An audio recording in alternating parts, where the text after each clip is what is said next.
Sud Radio Berkoff dans tous ses états.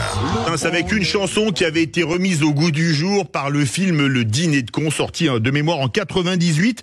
Alors certains sur Twitter se surpassent. Il y a des tweets qu'on doit relire 3 fois pour arriver à les croire, mais qui doivent finir par faire tellement honte à leur auteur qu'ils finissent par les retirer. Le dernier en date, celui de la journaliste du média décolonial Parole d'Honneur, Sabrina Oise, un tweet avec la photo des députés RN devant le Palais Bourbon avec ce commentaire: explosion démographique pour les députés RN à l'Assemblée nationale, objectif des prochaines années, appeler le dératiseur et les grands remplacés par la Nouvelle France. Oui, vous avez bien entendu, objectif des prochaines années, appeler le dératiseur et les grands remplacés par la Nouvelle France.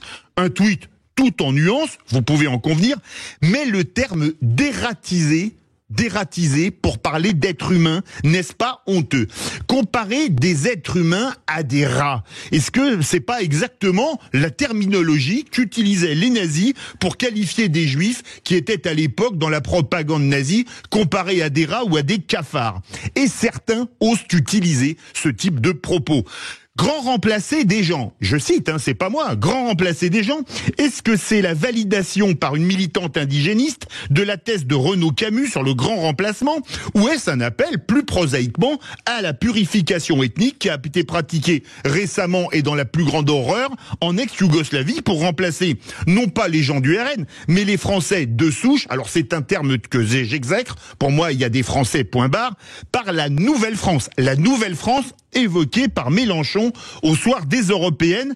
Alors, manifestement, certains souffrent d'incontinence tweetesque au point de retirer leurs tweets qui donnent franchement envie de vomir. Honte à eux.